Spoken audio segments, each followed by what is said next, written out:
Hey, we're gonna be on live. Hey, look at us, we're live.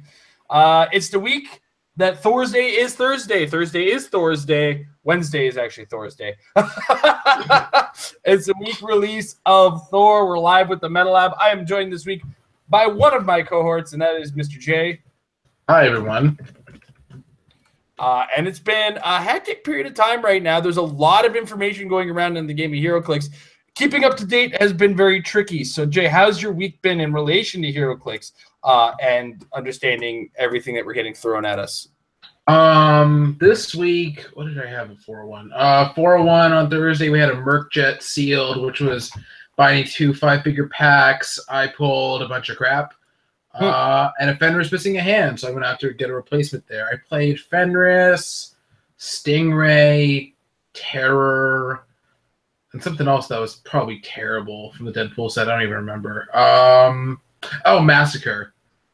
It was terrible, and we had the event-winning team was actually a Venom pool, but there's actually still little prob in the tournament. But I managed to miss all my dice rolls even without prob, so that was good. And then I was actually in Michigan this weekend because I went to Scott Crampton's dad's funeral. So I played at Eternal on Saturday, another Merc Jet event. What If sealed. I ended up getting the Fellowship roll-off for that, so I got a Merc Jet. So that was good. And then that was Saturday, and now we're today. So. All right, awesome. My week has been spent trying to keep up with the new rules and also working, unfortunately. So I didn't get a whole lot of HeroClix playtime in this week. We also, of course, got our chance to unbox Mighty Thor last week. So our unboxing video is up. My figure-by-figure is up. And, of course, always remember, guys, when you go into the figure-by-figure, feel free to remind me how wrong I was. But I will admit that I'm probably going to be wrong about a lot of the figures I might have said things about. So, all right. While we're talking about that, guys, it seems the spoilers are coming in. This always happens a week of. There's figures just being lambasted in every which direction. I am looking at a picture on the Alpha Strike HeroClix community of the Groot Thor. He's 115 points. He's cool. And the Unworthy Thor is up there, too. So if you happen to get a chance, check out their Facebook group. There's some cool stuff on there. Yarn is the name of the axe on the Unworthy Thor, and I just can't wait to say that on a regular basis. Yarn. Yarn. All right. I'm done making fun of the pronunciation of things. Let's get into important information. And one super important information, a piece of information, graced our presence in the game of HeroClix, and that is another update to the HeroClix rules update. Now, guys, before I get into this in detail, I'm going to show my face again and just be. I have played a lot of collectible games and a lot of games that have long-term play. I played Warhammer 40K. I played Magic the Gathering. I played Versus System for as short as it existed, but there's a lot of things. Rules change. And when it comes to that, I have never, on the scale of what we're looking at right now for HeroClix on a game that has been going as long as it has, seen such a rules update. A couple things got overseen when this massive an update got made. As well, it's not even so much an update in its entirety as it is just an update to the way we understand the game. So a couple things got missed. And I heard some people lambasting about it. It's not that big of a deal in the grand scale of things. A couple minor clarifications need to be made because of future things that they're taking care of as far as the game. So some future site led to some, updates just kind of getting stumbled upon. So let's get into the newest update to the rules. On top of what's already available online and part of the Mighty Thor set, they're already preemptively attacking some of the clarifications that are going to be needed. The ones in relation to the comprehensive rulebook. Comprehensive rulebook is an online-only document, so that doesn't change anything in Thor. But they go on to say, thank you for the tremendous support at Gen Con. We heard from many of you that they're very excited for the new rules launch and the future HeroClix. We are too. As most of you know, the new rules will be released online Monday, August 21st, and can be found here. There's a nice little link in that here that's been bolded. And then they go on to say, well, there's been some things that need to change. So in the core rulebook, a couple things. There was some miscommunication and misunderstandings as far as what kind of went with some things. So what the next printing of the core rulebook will incorporate these changes, they say, but the current isn't going to. And they talk about what effects carry over when you're replaced. When you replaced a character with other character, was always very nebulous. We defined exactly what carries over: 2 effects, action tokens being given a cost of action. We missed a third that should carry over.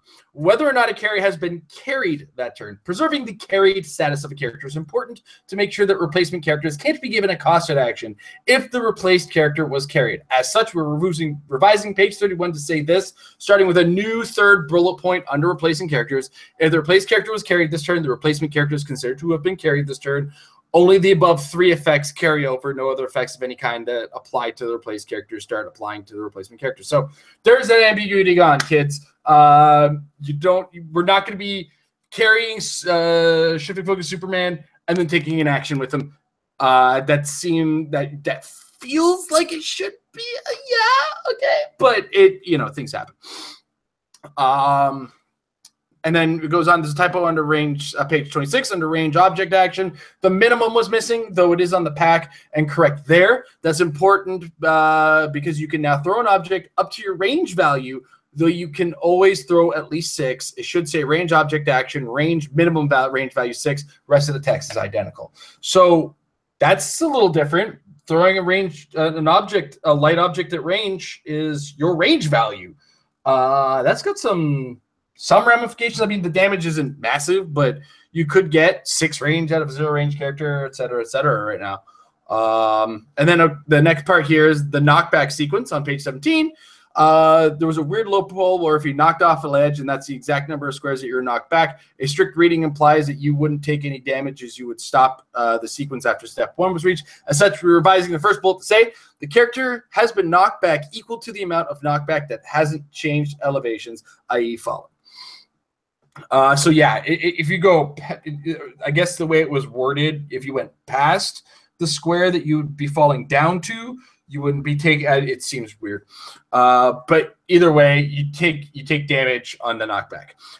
In the rule of zeros on page 19, we made a late change that didn't work out as intended. The intention was to give design some new tools to easily signal when a character couldn't move or make an attack, and while that might be fine going forward, it's just not backwards compatible enough. Also, we already have a similar tool for movement in the immobile key phrase, and characters not being able to attack is a very uncommon design.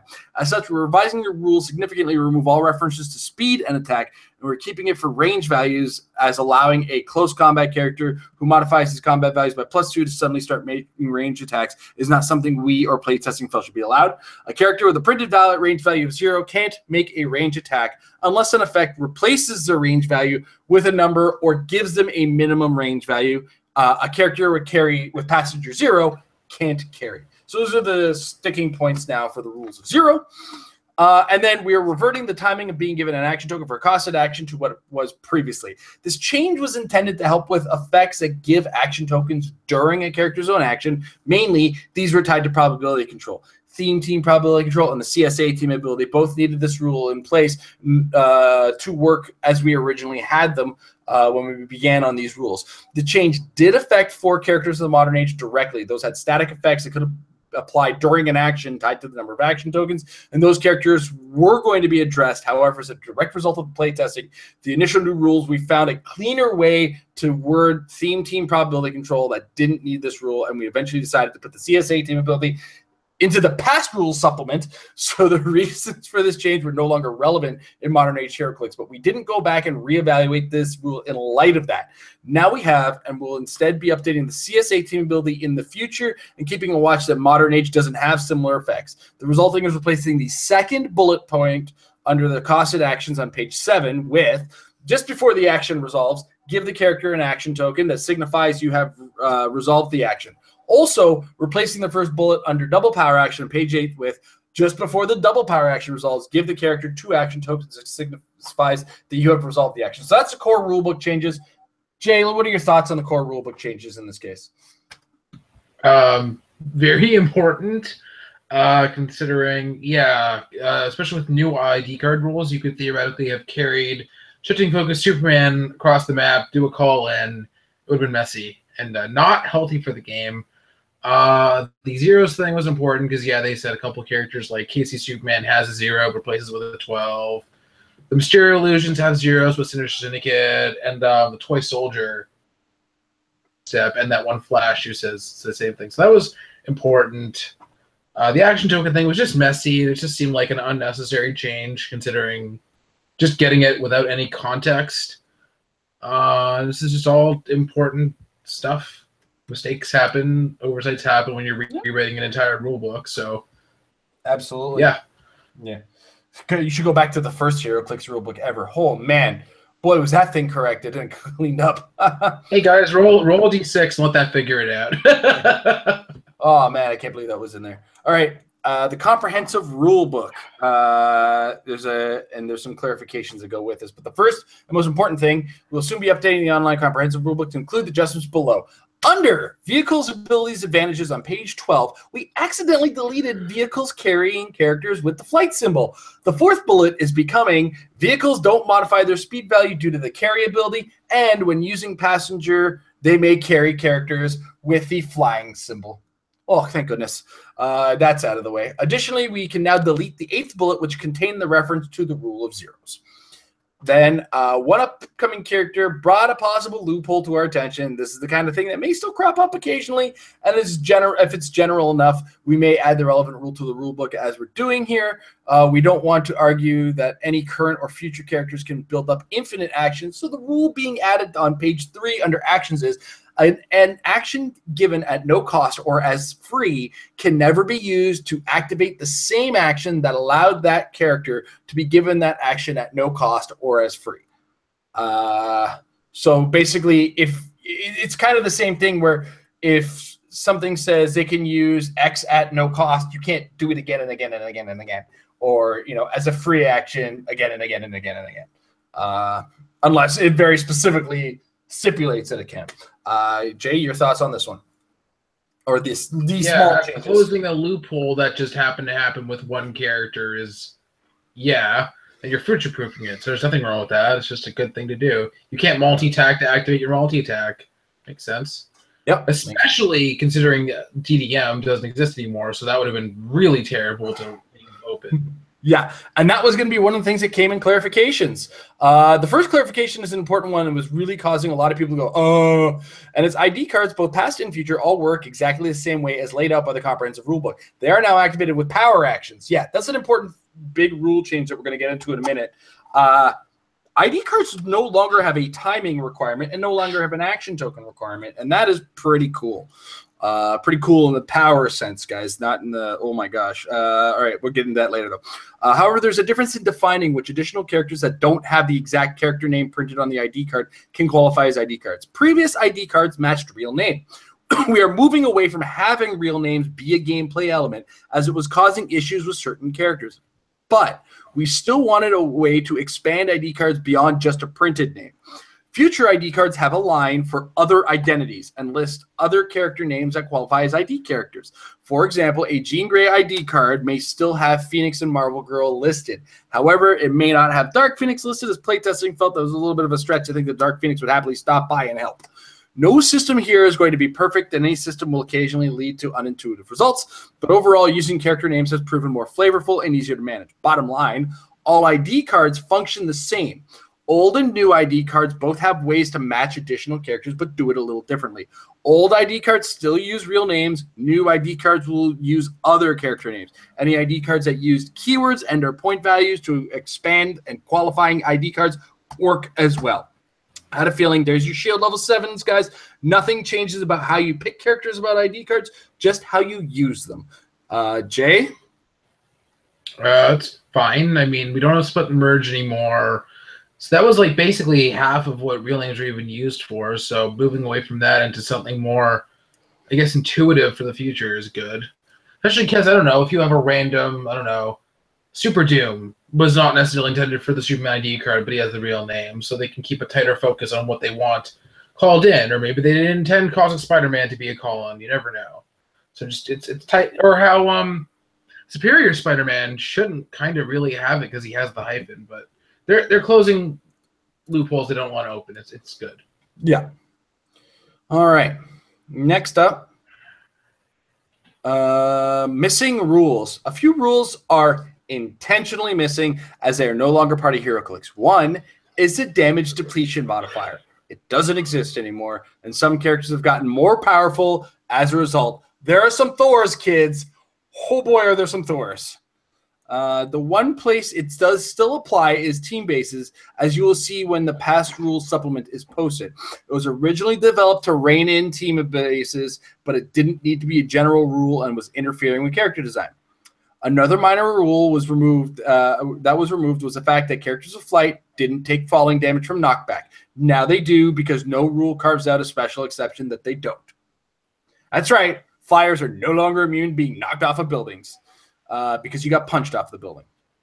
HeroClix can be a complicated game, and rules like this aren't quarterly. Okay, and then there's some fluff at the end. So, damage depletion officially confirmed gone. Flyers do take damage from falling knock off of buildings. These are things that are great to have, in my opinion. Jay, what do you think? Yeah, considering that the only reason they did DDM was for that one purpose, and it just messed with so much old design. Like if a character has like a ranged flurry variant, it was made 5 years ago, but they weren't designed to be made worse with the second attack or whatever, so that's fine. The fall down damage is, I guess, kind of intuitive. You're being hit so hard, you're not like, it's not like you're being punched and being knocked back, but you're still like floating in the middle of the air. It's all good stuff in this article. Right. Now, the next question we got to address is what other major rule changes kind of show up in the game. So we've already addressed the fact that damage depletion modifier is gone. Nathaniel is trolling me about the rules of soaring. They've been gone for about as longer than my daughter's been alive. How about that? Sorry. Damage depletion modifier confirmed gone. Flyers take knockback damage confirmed. What else we got? We've got now ID cards lose their timing, which means they can occur anytime. In addition to which, if you have an action token, you are no longer stopped from being able to use an ID card. All of these are very massive changes as far as strategically we're concerned. We also know, of course, from the pack, the rule book or certain rules as far as powers have changed. But I do want to address more specifically the rules. So we all know Outwit does work now. It's got a lot of things that it can do. And there's a few things it can't when that little Galactus symbol or that big Q shows up. But with what we're seeing right now, and I just want the opinion first, Jay, of what we've seen from the rules that are changing. What do you think is going to be have the biggest effect on how we play and how we build our teams? Definitely the ID card thing, 100%. Considering it takes out so much of, it also kind of reverses everything we thought was going to happen, because we thought Jean Grey couldn't do her thing anymore, and we thought that you couldn't retaliate calling an ID card, but you can now. So the big nerf we thought ID cards were getting didn't happen. And then they got a buff on top of that. Yeah. So, well, let's see. Specifically, it makes Sam Cap just that much better because she wasn't good enough already, right? Yeah. It's like Emily's team that she was playing. Oh my gosh. Can you imagine? Yeah. I can see it now. Overdrive carries my team. Sam Cap go in the front. Sam Cap calls in hold on a second. What? Rules judging at the Canada Cup is going to be a fun time. Like, wait, you mean I can't roll my super senses because you crit hit? What? That's a thing that's just going to come. I don't think it's going to change how we build, but my God, that's going to be like, wait, what do you mean I don't get the super? I don't get that anymore. Yeah. So it makes Sam Cap better, which by extension makes Doc Ock better. Doc Ock was already supposed to be so good. So everybody figure out a way to deal with Doc Ock and your opponent's force moving across the map in one turn. That's not a big deal, right? It shouldn't be a problem. No, it's a trivial matter at best. Minor problem. Yeah. It also kind of makes no DDM also kind of makes the new Colossals not matter nearly as much. Considering how good Hawkeye, or much better Hawkeye is now, because even if you have one perplex, he can still ping the whole opposing team for 3 now, or more if you have more perplexes on him. So so turn 1 with your Doc Ock, Sam Cav Overdrive team, move across the map, perplex up Hawkeye's attack or damage, and then kill their Colossals, hit the rest of the team, and then if you throw a leadership piece on there, you still have an extra action to actually Doc Ock them. So that was a good game in 1 turn. My favorite's going to be when Sam calls in a 70-point Superman who deals 6 damage plus 2 for knockback. Because there's that 7-point 70-point Superman from Elseworlds the Uncommon, whose stats are not 70 points in any way, shape, or form. He's got super strength with charge, and super strength. You can still carry a heavy object. He grabs a heavy. He deals now 6 damage, and then if he happens to knock you back off of a building, I don't care if you fly. Guess what? Timber. Yeah, it's going to be a very, very aggressive game. It's this game. If they want to speed it up, man, it's fast. Yeah, the boxing room won't even help as much because the main threats now are close combat. Absolutely. Doc Ock's like, oh, +1 attack. Well, thanks very much. I really appreciate that. Yeah. If you're using the boxing ring defensively, it just became your opponent's best offensive tool. Yeah. Yeah, I don't even want to know what the winning team for the Canada Cup is. It's going to be yikes scary. Was there anything else? Like just those 2 things alone are just so. Those things are pretty big. Go ahead. Yeah, well, the thing is, Sam Cap just came out. Doc Ock's going to rotate, but most of the ID cards are going to rotate. But we have the whole new set of X-Men, so ID cards are still a thing. I think in the game for the foreseeable next 2 retirements. So strap in for the ride. Yeah. As well, I think World's Finest is a bubble set.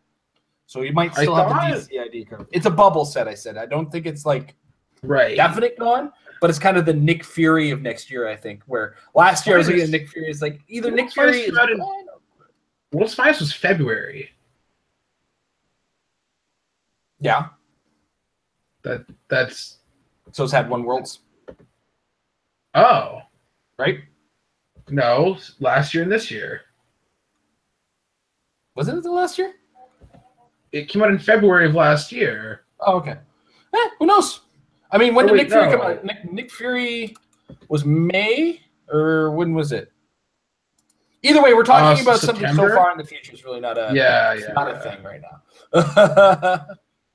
So either way, all those colossal retaliators X-Men set coming out around the corner. That's going to have more ID cards, and just get used to them. They're still going to be here, guys. And it's an X-Men set. It's going to have another Jean Grey. It's going to have another Jean Grey. Hey.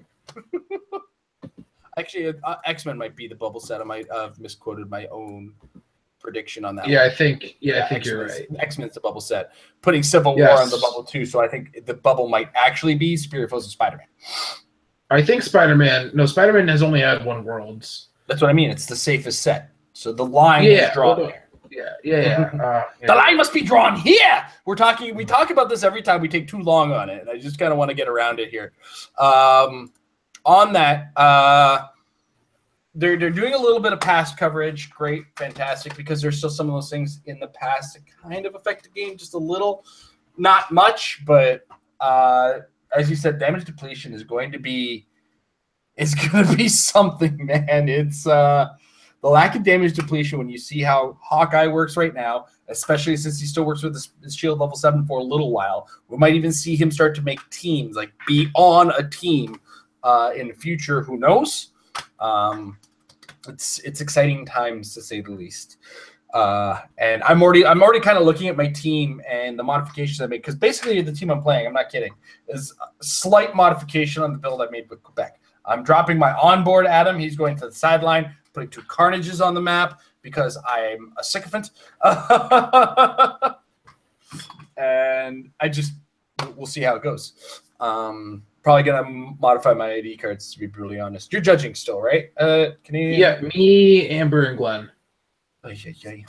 Too many people who like me. I have to guess Glenn's going to be my rules guy. I guess Glenn is going to be your active judge when it comes to that. Yeah. We'll see. We'll see. For the most part, if people don't trust, we'll just go to Glenn. Go to the Glenn ruling or whatever. We'll see. I honestly don't like the way the rules are laid out right now. I don't think there's enough ambiguity to anything that anything should be a problem. I mean, I think most of the rules questions I think are just going to be, what are the rules now? Not I'm arguing rules with you. It's that's how the rules work now. I don't know. Yeah, it'll be along the lines of I do that. Wait, you can do that now? Yeah, I do that now. Oh my gosh. What I am really looking forward to is how the beginning of the turn is exactly beginning of the turn effects. It's because honestly, my team alone for the team I was playing for Quebec, half of my turn was the beginning of the turn, and then I'd get my turn, and that's where I had to start picking things up because I was still able to do 1,000 things in a turn. It's going to be a relief. Let me say the least. But every TKer now is a Jean Grey TKer, and I think that's going to have a major effect on a lot of things. Do you think this opens things up more, or do you think a lot of what we've seen is going to become stronger in some cases? A lot of what we've seen isn't as strong as it used to be. What do you think as a whole? Like, do you think there's enough changes, or are we going to need another set post Thor still to actually define a brand? Yeah, I feel like the way everything turns out, like, you can Jean Grey with anybody, which means there's more Bizarros, but it doesn't matter because Doc Ock is another big thing. It's pretty much all going to cancel out. I think some stuff's going to get stronger, some stuff will get a little weaker, but I think it's not going to be a totally different game as far as competitive goes, outside of specific ID card strategies just being more common. Although who knows what the scene's going to look like if we lose in the future, like all the world's finest cards and only have the extra ones pretty much. So is it going to be like, well, there's no more Nick Fury, so okay, I'm okay with ID cards post Nick Fury. No. So yeah, I feel like this set, I don't know where this set's really going to make its impact. Probably with the objects, just based on how strong Hawkeye is now. But yeah, we'll see. I think the strongest figure in this set is still the new rulebook.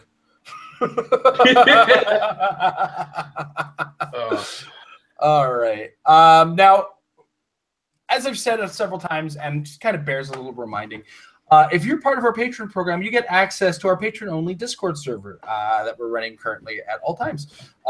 Ping me as you feel likely. Every so often, I'll jump in a voice chat, and we can chit-chat and talk about the game, etc., etc. Ultimately, the reason I mention this is because some of our friends in the Patreon or in the Patreon Discord, have offered up some of their ideas for this episode. Because let's be honest, when the set is the day of coming or the week of coming out, we're a little iffy as far as information is concerned and what's useful to talk about for the most part. But with that being said, and this is often asked of us, is what figures are we most looking forward to in this set? And we're not limited to sealed or any other specific environment. It's just kind of a what are we looking forward to trying? What are we looking forward to playing? I mean, and trying and playing could lead to failure. Who knows, right? So, Jay, I'm going to let you start here. And what figures are you looking forward to trying out in Thor? Title Loki looks pretty cool. Just his dial and the stats are pretty good in general. That +1. Holy hell, no prob target him. Just no targeting your team with prob. Just be, yeah. I don't feel like Title Thor is going to be a thing yet, but I'm looking forward to it later. What else? Calling in an even awesomer Indestructible Hulk is going to be amazing. Mm-hmm. It's going to be really interesting to see all the craziness that happens now that you can apparently use resources and special objects. So, yeah, you can just throw that Blood Axe in on your resource team. So, big pardon? There's no stipulation on resources that you can't use special objects? And no if I recall correctly, either or? Oh, boy. oh, hey, Wiz Kids, you missed. I think it's because they don't plan on making any more resources. They were like, oh, hey, we should probably do something about that. Maybe I don't know. Well, wow, how about that? How about that? Yeah. How about that? Yeah. I think utility-wise, Jane Foster is incredible with her basically can't shoot me trait. And really good support. I mean, she's slightly worth a Night Nurse because Night Nurse needs a 5, she needs a 6. But I think trading off the getting Indom, being able to support one adjacent, and the help the immunity from range trait is going to be really, really awesome. I don't think we've seen that many. Haven't seen that many chases yet, so it's hard to say. But a lot of really good objects. Like, what's it called? The crowbar or whatever. The one that says exploit, and if you have a good reducer, you get downgraded. Kind of like Banshee. Yeah. That's going to be absolutely brutal. Yeah. That's pretty much it for me. Okay. And I'm pulling up the resource rules right now. Resources are usually hero click styles, but not combat dials that represent powerful items from a game's universe. They are off the map game element, even if they're assigned to characters on the map or are physically placed on the map. You may include one resource between your starting force and starting sideline. The effects of each resource are defined on the resources hero clicks card. Resources are assigned to either 0, 1, several of your choice, or all characters on your force. Resources are KO'd if all assigned characters are KO'd, no characters are assigned, or your force is KO'd. If an assigned character joins a force that isn't starting on your starting force, such as via mind control, they stay assigned to their resource, but can't use the resource's effect while it's part of another force. Oh my goodness! It will special object that isn't being held can apply its effects as if it was in a square holding the character is occupied. This is an exception to the rule. Held objects can't be interacted with. Oh boy. Additional game element. Oh boy. Oh boy. Oh boy. Just when I thought I was out, you went and did that thing. All right. Well then, ladies and gentlemen, have fun using weapons and resources on the same team for about a year. Oh man. Okay. Well, as far as figures in the set, going back to what we're actually, my God, this is the episode of tangents. Are we ever going to stay on topic? I'm 10 seconds away from putting Tyrannus on a team. The rate at which he Pog generates is mind-numbing. Take a power action, generate a Pog. Take another power action, generate a Pog. End of the turn, I have 2 action tokens, generate a Pog. Just, what? And he starts with 2. Oh, boy.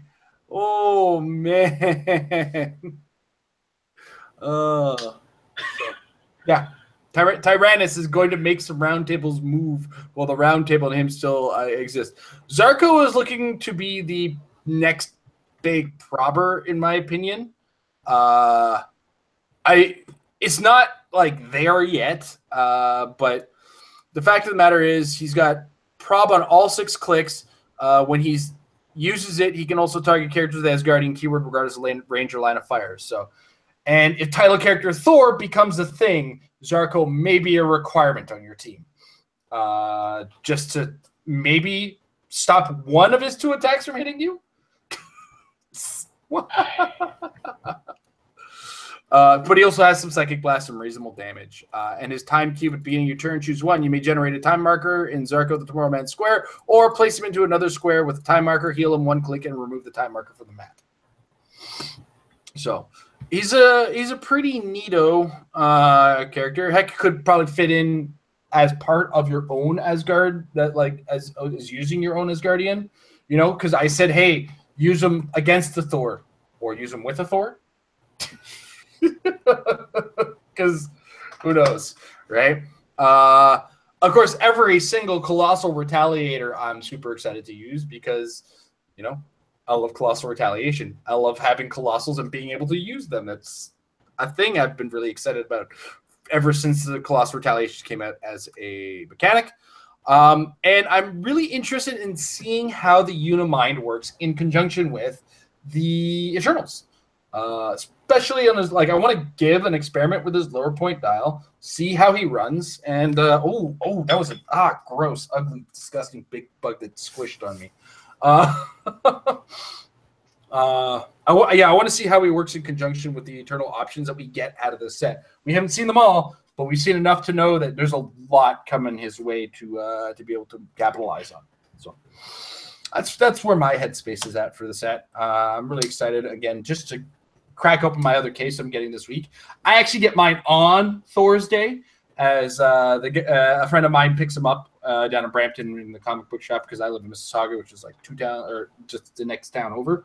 But I work late, et cetera, et cetera. So on Thursday, my buddy's gonna bring them over, and we're gonna crack open a case, and we'll share the highlights and the details of anything we might have missed or any of our opinions that might want in regards to it from there. Now, I know what's your favorite object we've seen so far? My favorite object is, what was it? Yarn Bjorn? Simply because of his name. Yarn Bjorn. Wait, you expect me to answer a question seriously? Come on, you know me better than that. Yeah, I shouldn't have. Well, I mean, what does Yarn Bjorn do before I do this? Characters' attack rolls of 9-11 that hit count as critical hits. I can't roll that high. It's 10 points. Yeah, it's a tad underwhelming for a chase. Yeah. Is he a chase? That's a shame. Groot Thor's only a super rare? Criminal. Yeah. Where's that Thor core keyword there, WizKids? Come on now. You wish. I mean, what? It's how was that overlooked? You know what I mean? Makes no sense to me. All right. Anyway, this is looking like. Go ahead. I was gonna say this is just looking like one of my favorite sets in I don't even know how long. Like, in terms of just getting the flavor right, good dials, well designed, balanced, all that stuff. It's like the best set for me since like Flash, I think. Yeah. Flash was such a weird set as far as competitive play is concerned, but as far as fun play, my gosh, there was so much to do in that set and so much fun to be had. Kind of with you. Yeah, I am being assaulted by bugs at all ends here. It's really annoying. Yeah. Yeah, Flash was the alliteration set because it included all the Fringe figures. I guess just so many. Yeah. Jay, and we're starting to kind of dig into some of the questions coming from the Patreon. What were the pogs with the Merc Jet? They were Moon Knight and Daredevil, right? Yes, exactly. Serpent, Moon Knight, Serpent, Daredevil. Yeah. Daredevil's not as good, but Moon Knight is quite effective with Blade Charge. I like him a lot. I played both of them right now. Yeah, not quite competitive on Daredevil, maybe for Moon Knight. Mm-hmm. Can't stop giving us Daredevils. I mean, apparently he has some kind of TV show or something. I don't know. Apparently it's pretty good. Apparently he was part of a show that was also part of some other really good TV shows, and one that I really wish that I could throw my comic book collection at. Because Marvel, you make it yourself, man. Get Iron Fist right. All right. Yeah, that's the one of the shows I haven't watched. Yeah. We're starting to head into the fans section of the channel, and this is the show, and this is kind of where I want to remind everybody that, as I mentioned before, we do have a Patreon at patreon.com/marriedwithclicks. All levels of the Patreon give you access to our patron-only Discord, where we chit-chat a little, troll each other, kind of talk some hero clicks. I do a post show after the Metal Lab where I kind of chill out with some of the guys on the Discord voice chat, and just chit-chat about hero in general.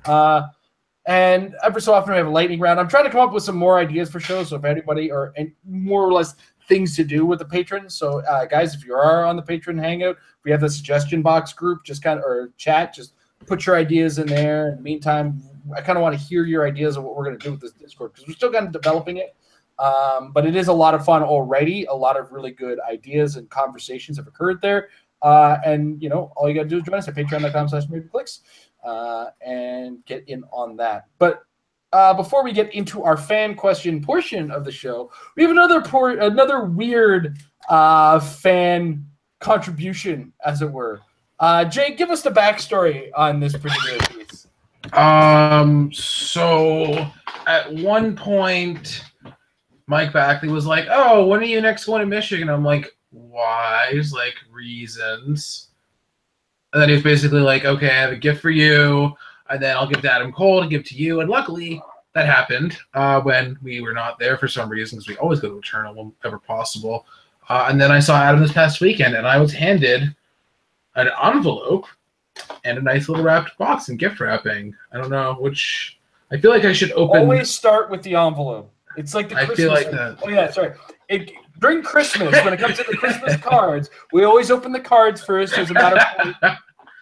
Ladies and gentlemen, Jay is Jewish and doesn't celebrate Christmas, so I almost got real insensitive on the poor boy because I know he doesn't celebrate. Yeah, right. Yeah, it reminds you of the funeral. It was a little awkward. They were doing like hymns and stuff. I was like, it's imagine me as I'm somewhat agnostic, and by somewhat I mean I am. And when it comes to religious portion, I kind of just play along. But as it were, so we have. We're here to talk about HeroClix and stuff. So fire away. We have a folded paper, and it is presumably a letter of some sort. It is. Wait, don't spoil. That's my spoilers. Hello there, my fellow Metal Lab members. Just wanted to say thank you for all the hours of fun HeroClix games, debates, strategies, and talks we've had. This community has meant the world to me. Listening to all of your fun stories about past victory, crushing defeats, and exciting matches is one of the highlights of my week. I always look forward to hearing the news from enthused players who support this game. I want to give a shout out to each member of the team.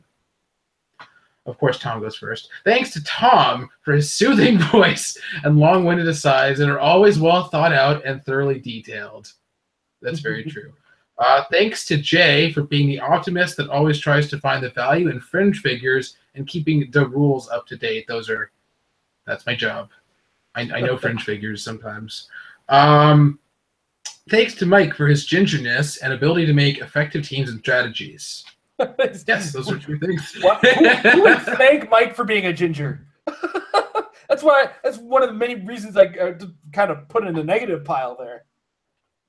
You're just digging. You're just trying to find a compliment. Thanks to Jason for wrangling this mess of a community together, and terrible, terrible, terrible dad jokes that often make us groan, but we laugh anyway.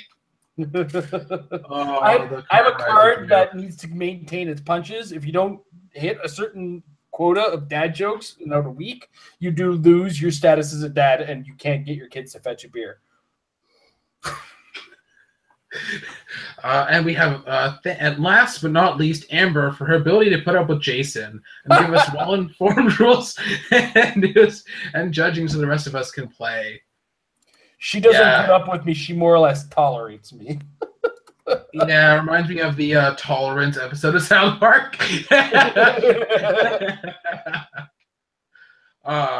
And then this is a small token I felt could say thanks for the many hours of content and joy you have brought to the HeroClix community. As I always say, keep on being awesome. Peace. Sincerely, Mike Backley. And we have a box, which is over here. If it's a token of his appreciation, there better be action tokens in there, or I am not happy. I'm trying to... It's not making a shaking noise. It's making a little bit. I don't know. I can't guess. You screwed up my opportunity to make another dad joke, Mike. Yeah, I guessed another stamp, and I was told I was close. So is it an actual ink pad for me to use on the stamp? It's actually pretty tiny. It's like my hand sized. And it's also worth mentioning this is in addition to the wonderful metal JSA dice you already gave me, which are very much appreciated. Oh, so it's open. Wait, Jay, are you a JSA fan? Whoa! I still hate Jakeem though. So happy he's basically down the meta. So we're gonna open this up, and we have. Oh, this is pretty cool. We have. I don't know how this is gonna look on the camera, but there's 10 dice, and they have this logo. Oh my gosh, that's awesome! Wow. Are those this is really great. This is our exact. Wait. Is this logo even like anywhere online? I thought it was just on the shirts. Yeah, it's just on the shirts. That's even more impressive. Wow. Wow. So there's 10 of us, 10 of them, so it looks like a pair for each of us. Wow, this lovely little black with blue pips dice. These are really good looking, actually. Those detail. Are super cool. I can see the dial window on the dial, and this is adorable. These are so beautiful. Thank you. Wow, I always get appreciate these to you as soon as possible. Every little thing we get from the community is so awesome, and this is really amazing. It's I can't express how happy I am. Ladies and gentlemen, if you're looking to one up him, the die has been cast. Boom! I did it. I'm quitting. This is absolutely beautiful. But yeah, once again, thank you very much, Mike. We really appreciate that. And all your kind words. You're a regular contributor as far as questions are on the channel. And we do love answering more and more questions as we go throughout the show. We do appreciate all the live feedback that we get. It's great to see people are interacting in the chat. It's great to see people interacting on our Discord. It's great to see people interacting on our Facebook. There's so many ways that we can actually reach out to everybody. It's so great to see that everybody's using it.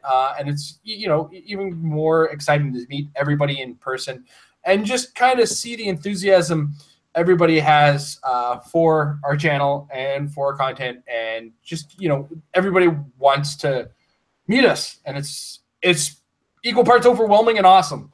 Like, it's awesomely overwhelming. So I really wish I could just spend as much time as I could or was available with everybody that I could. All right, so once again, thank you very much, Mr. Mike Bockley. Whose question we'll start with because he gave them the dice. And he starts, hello, meta members. I'm not sure if you're sick of talking about the new rules and getting questions on them, so let's ask something different. What are your guys' opinions on the Marvel Netflix shows? Just binged Defenders this weekend and thought it was decent, not great, but not bad. Still think Iron Fist is the worst. Sorry, Jason. And Jessica Jones or Daredevil Season 1 are the best. Also, as a follow-up, what shows would you want to see? I'd love a She-Hulk courtroom drama show. Thanks for taking mine. Looking forward to hearing back from you guys. As always, keep on staying awesome, and peace. I've loved all the shows in their own unique way. Iron Fist, I've had to love like, the child who keeps letting me down. You're going to be a doctor? Or you're going to be a painter? I don't know how I heard you wrong on that. You're going to be a painter. Awesome. Okay, cool. All right. Paint my wall. Oh, you're going to paint pictures. Okay. Okay, great. That's my love-hate relationship with Iron Fist, because honestly, how is Marvel being in charge messing it up so bad? I liked the Defenders because of the part that Luke Cage played, and Luke Cage has been my favorite series of the Netflix series so far. It's also one of my favorite comics. I think I've made it clear a couple times on the level that Jay likes the JSA. So I liked Luke Cage the most so far. I did enjoy Defenders. I thought Sigourney Weaver, was an awesome villain, and I thought the show was presented as well as it could be with Iron Fist still included as the whiny brat that they've got him as right now. Will you just make him the super awesome martial artist he's supposed to be by season 2, or so help me, you're going to see a one-man riot? And yes, I'm on board with your She-Hulk courtroom drama show, as that would be really cool. But if I was to answer my own way, I'm going to let Jason answer how he's liking Netflix so far while I actually put some more thought into it, as you've stolen mine. I also think that Jessica Jones Season 1 is the best. I think Luke Cage is probably number 2. What would I want? I would love to see just a court case with Daredevil and She-Hulk, then they actually have a fight after. It'd just be so good. Cool to actually see Hellcat do some stuff. Although the problem is, like, the most well-known Defender is in the movies and is not going to show up in these things. So, no Doctor Strange and Defenders, sadly. Yeah, I could see Hellcat would be cool.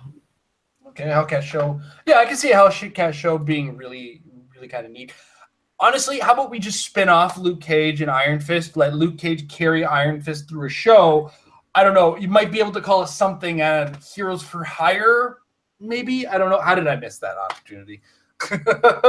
It's a show I'm going to be begging for years.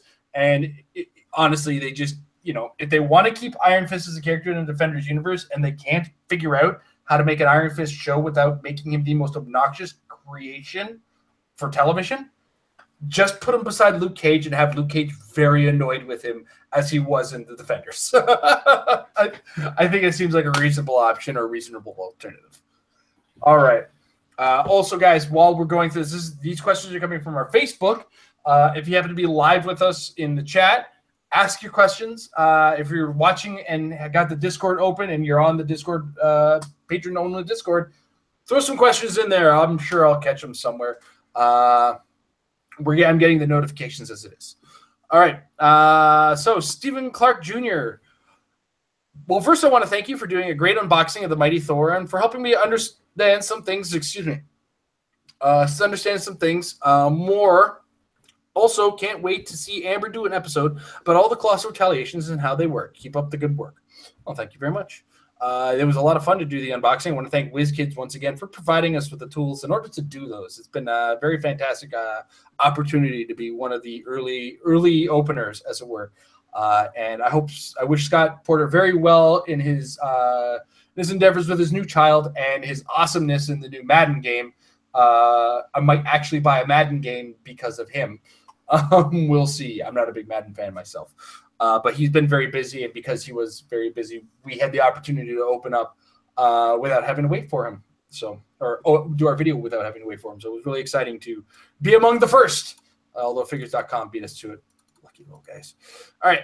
But he does want to know, what are the new rules for the ID cards, and do you think they're going to get a Colossal Groot as a last Colossal? I think we're already confirmed, if you watch the unboxing, the Colossal Groot that we thought it was is actually a Flora Colossal, is a generic Groot, as it were. And so we got that. We have Ymir.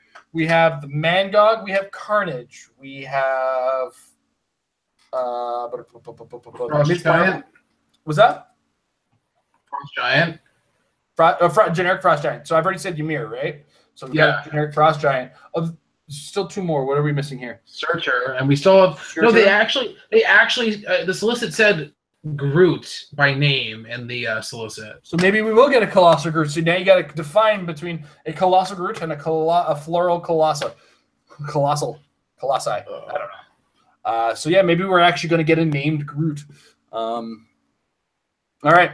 As far as the new rules for the ID cards, a couple things you need to know. One, it doesn't have to be at the beginning of the turn anymore. It's a power action. You're no longer limited by the number of action tokens that you have. Done. Second, your inspiration occurs, like you are inspired after you were adjacent to the character when they were called in. So basically, when you call the character in, everybody who's adjacent to the character who just got called in now has the inspiration. And those are the two major changes you have to, and they have that inspiration for the turn. It's no longer required that you're adjacent to them the whole time. Those are the two major changes to the ID cards. I hope I read that right. Just give me a second to be absolutely sure, because I'm just kind of saying that matter-of-factly, and I remember reading it, and Jay has that confused look on his face. Yeah, I didn't even know about that whole inspiration thing, so you just threw me a loop there. Okay, so now I'm just going to be sure. Inspire. When the ID card is placed on the map, adjacent friendly characters can use the ID character's inspiration ability until your next turn. So when they're placed on the map, boom, they're all inspired. Yeah, that's still fine, though, because you can, now that they're not beginning the turn, you can position appropriately. So absolutely important. I don't have to have my swordsman next to you when I charge flurry blades with my drop bears. Oh God! What, you didn't think I was always going to come up with something for that? What else? Yeah, the problem with the new rules is that it's so much is exactly the same, but it's just the tiny little nuances. Yeah. Like every time you talk to somebody, it's like you're trading stories of like almost a bug in a video game. Like you have two different experiences reading the rule book now. It's like, wait, I had no idea that one tiny thing changed. Oh, Yeah, this I happens knew a something you lot. didn't know either. A brand new game, you get this kind of thing too. So it's almost like you're experiencing brand new game syndrome right now. All right, so yeah, those are major points you need to take away from the new rule books or the new rules as far as ID cards are concerned. That's the major interaction changes. Other than that, as it works as you see them. He also adds, I'm looking forward to the Mighty Thor. I really wanted Rocket Raccoon in Iron Man armor and Thor Groot, as they're two of my favorite characters in Marvel. Well, we know Thor Groot is out there. That's for sure. All right. Michael Fedor. Okay, I did it. I went 2-1 yesterday, and Michael Fedor is the alpha of the patrons. He's been at it since the beginning. I went 2-1 yesterday to get second prize with a deadly Thor, Doctor Strange, Minoru combo. Dr. Stark, sorry. So I have a couple questions. What is the definition of prerequisite in HeroClix terms? And can you briefly go over some rules for targeting vehicles like Punisher Van or Invisible Jet? Is the Jet like a Colossal in that one regard? Vehicles are sized as they are. So unless that fist symbol says Colossal, they're normal size. So if there's a giant behind them, you can shoot them. As far as the prerequisite in terms of the pilot abilities, I believe they are, the prerequisite just says that character must be named X in most cases, if I remember correctly. Jay, you're probably a little bit more versed in this. I don't use that part of the vehicles that frequently. They have to fit that whatever it says. Like if it says 50 points or more with Avengers, that's, if it says prerequisite Deadpool and your character's named Deadpool, good job. You get the thing. Yeah. I don't know if there's actually a rulebook thing in it. I thought that was just more like an English language thing. Sometimes these things need to be just cleared up for some folks. So prerequisite. There we go. Vehicles may also have a pilot ability trait. That trait, and I'm going to pull this up just so we can see it on screen for you there, Mr. Fedor. Boom. Vehicles may also have a pilot ability trait. That trait has one or more prerequisites involving character names, point values, keywords, and or having certain symbols printed on a base. If the pilot of the vehicle does not meet these prerequisites, this trait doesn't exist. If it does meet the prerequisites, then the vehicle can use that trait normally. There we go. Boom. Done. All right. Next up, we move to the live chat, folks. So put in capital letters question ahead of it. William McMillan, does the wording becomes a target of the attack for energy explosion enable one to get around stealth in hindering if they do not ignore hindering for targeting already? Energy explosion is like the extra targeting is always kind of, and I think it actually covered in the pack. I'd have to take another look at it to be sure, but I think it doesn't matter whether or not they can be targeted, like line of fire targeted. Just as long as they're adjacent to that first character, they become a target of the attack, if I remember correctly. Jay, fix me if I'm wrong. I don't recall anything differently, but I haven't looked at the pack yet, and I can't wait, because tomorrow's the last day. We won't have it in hand. There's 2 more days, and I'll have a physical copy of it. You know what I'm taking for granted right now? Having it in hand. Oh God, that was the worst. Oh, I'm the worst person right now for that very moment. Does the wording become the target of the attack for energy explosion? Enable one to get around stealth in hindering if they do not ignore hindering for targeting already. I mean, yeah, if the main target that you're targeting doesn't have stealth, that's the one you have to draw a line of fire to. The rest of them will become part of the target of the attack. Yeah, you're good. Adam Cole wants to know, Jay, who won at Eternal Games? Wait. It's appropriate, actually. Before you answer, I want to ask. He's asking because he won, right? I was going to say, it's appropriate that the Game of Thrones finale was this weekend because, yet again, the King of the North did, in fact, win. He won in the South. It does not matter. You know nothing, Adam Cole. You know nothing. All right. The game verse, the whole game verse. Do those changes go back retroactively except for the real name part? Retroactively. I guess they're just more or less clarifying those as opposed to right? They're just kind of clarifying more than making a retroactive change. Like the real names on the ID cards are just your alternative choices, and they just didn't happen to mention it in the comprehensive rules because they're doing away with it. So they're thinking in the world where those have been done away with. So I think it kind of covers that, right? So what was the exact question? It's exactly as I read it. I couldn't remember what it was. Oh. It's do those changes go back retroactively except for the real name part? Yeah. All right. Okay. Separate clicks. Avengers Defenders, Black Panther at 30 points, and Elseworlds Superman 90 points with the shifting focus power. Can you force construct Panther and Superman on sideline? Do the swaps all legal, basically Superman? No. Okay.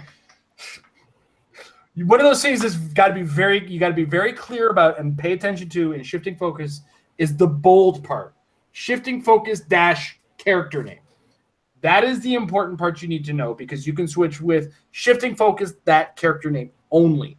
So you cannot play a 30-point Black Panther with shifting focus and get a 90-point Superman. That's not how that works.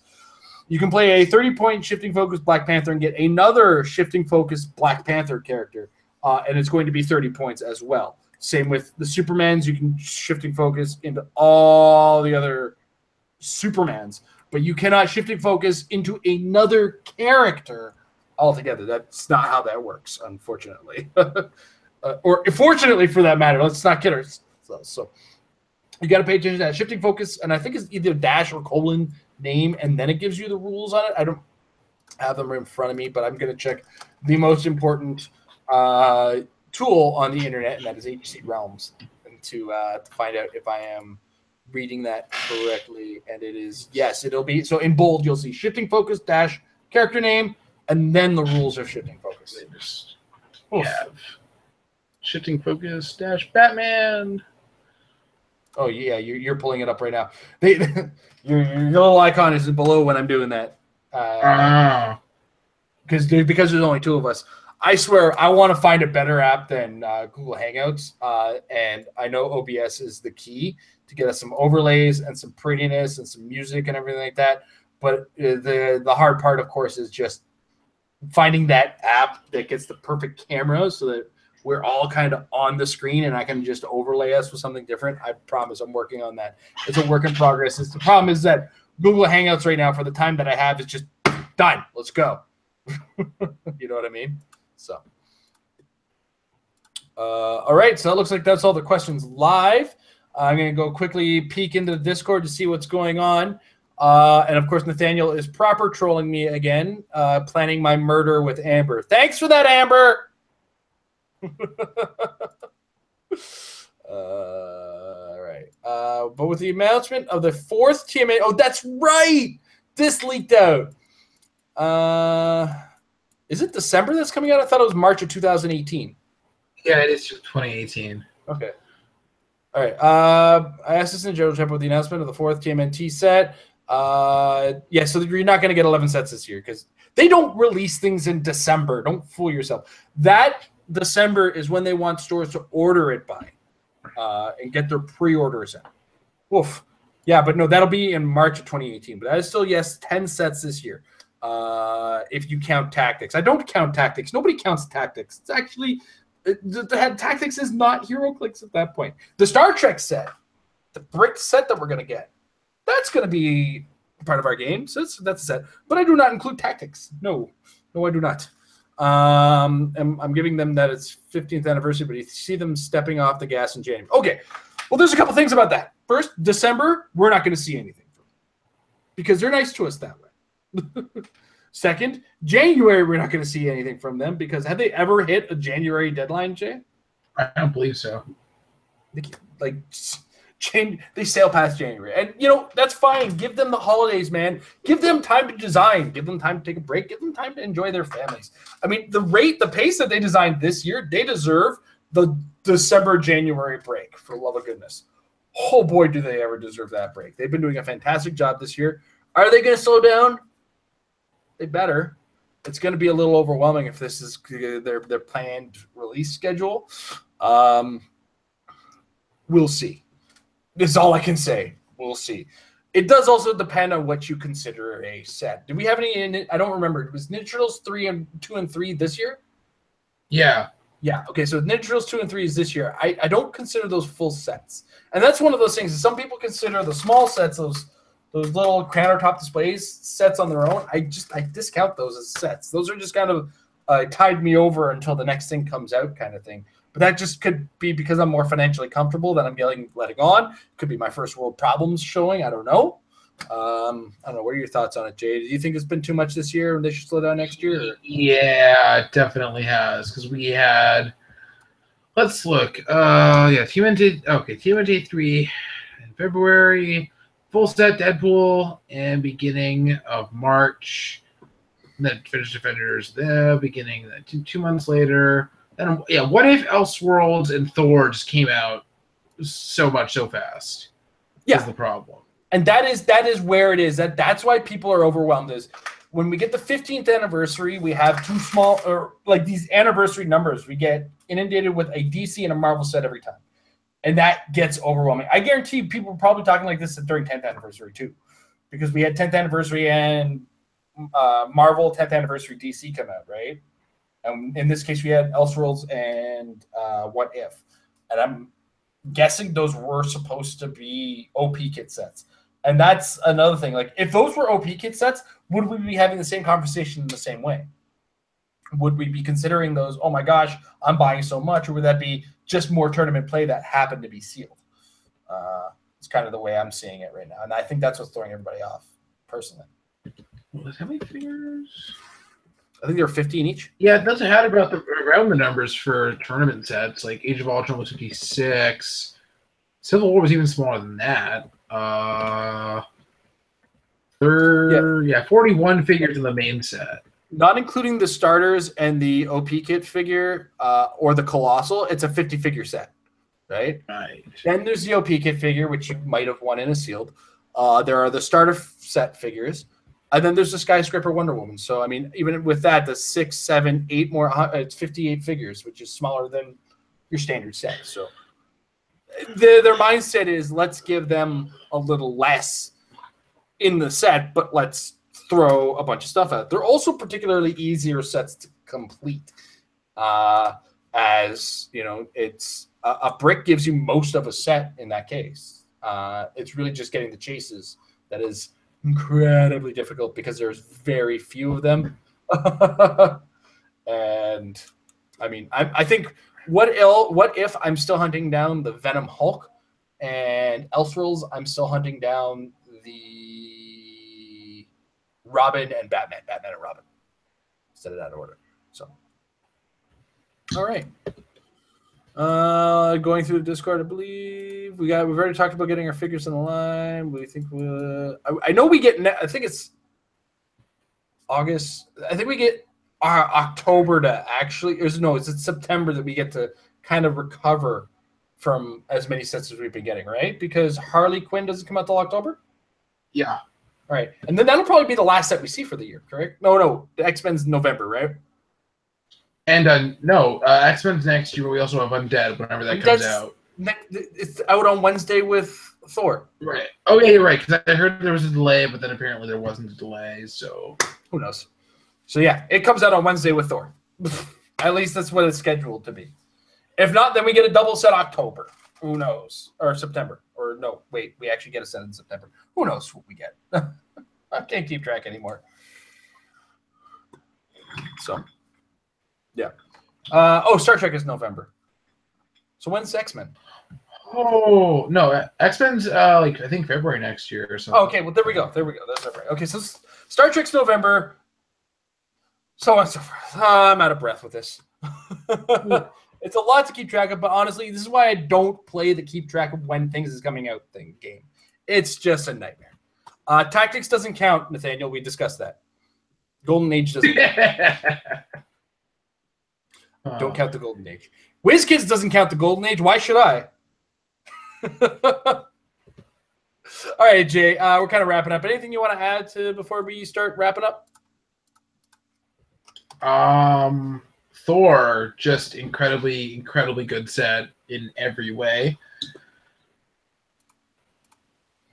That's it? Yeah, I was kind of surprised we had no God packs, but who knows? Maybe there are. Yeah. God packs are so hit and miss for me.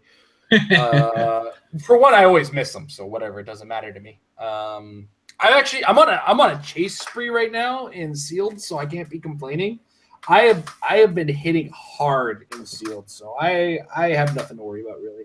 Just cracking packs has been getting me some good stuff.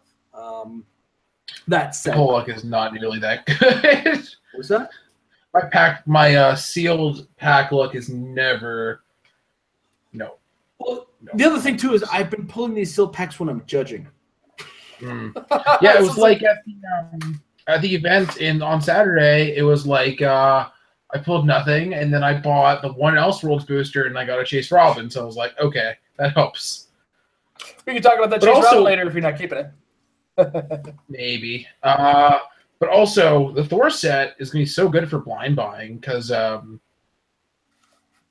what distribution is looking like, at least, you're more likely to get good stuff buying random packs than you were other sets. Well, and the other thing, too, is if you're a case buyer, you are still opening packs because you're down 4 packs already. 8 packs if you buy a case? Yeah. It is 8 packs. Yeah, because you're down 2 packs per brick. 2, yeah. Yeah, so 4 packs per case. So if you buy a case, you're down 4 packs, which means you got to buy at least 4 more packs just to make up the missing. And as well, with 8 packs in each brick, from what I've been seeing as far as distribution is concerned, we're seeing a consistent 3 of in each brick, but I haven't seen the prime distribution. When you get a prime, is it still like 3 super rares or 2 super rares in a chase? I don't think we've seen an unboxing with a prime yet. Somebody pulled Scourge. Ooh, called it! I called it! All of you, I called it! I said his name would be Scourge. Right. Sorry, I'm done. What's wrong with you? What's wrong? Nothing is wrong with me. Except that I was right. And that's what's not wrong with me.